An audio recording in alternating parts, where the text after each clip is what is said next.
Pour cette consultation classique chez son médecin traitant, cette patiente va devoir payer un peu plus cher que d'habitude. Facturé à 30 €. 30 €, soit une hausse de 5 € par rapport aux tarifs prévus par la Sécurité sociale. Une augmentation que ce médecin de Valenciennes a mise en place depuis quelques mois avec l'accord préalable de chaque patient. La Sécurité sociale est au courant de notre action, mais vous serez toujours remboursé que de 25 et 5 € seront à votre charge. Un reste à charge remboursé par certaines mutuelles et dont la valeur est avant tout symbolique.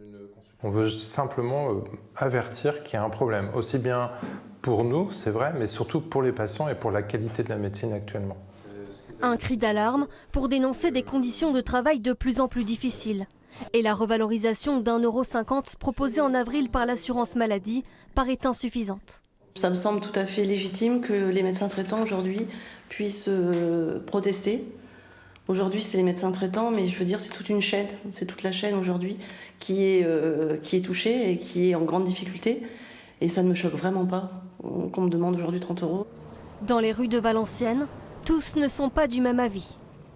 Ça va créer un reste à charge.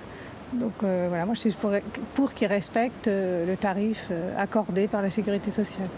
Difficile de mesurer le nombre de fraudeurs, mais selon le syndicat des médecins libéraux, sur les 110 000 généralistes en France, près de 10% auraient relevé eux-mêmes leurs tarifs, de 5, 10 voire 15 €, mais non sans risque. L'assurance maladie rappelle que des sanctions sont prévues, allant de l'avertissement à la non prise en charge de leur cotisation sociale jusqu'au déconventionnement.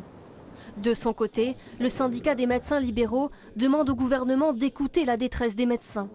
Alors nous ne les avons pas encouragés à faire ce dépassement. Par contre, nous accompagnons ceux qui seront attaqués par les caisses, ce qui malheureusement risque d'être le cas.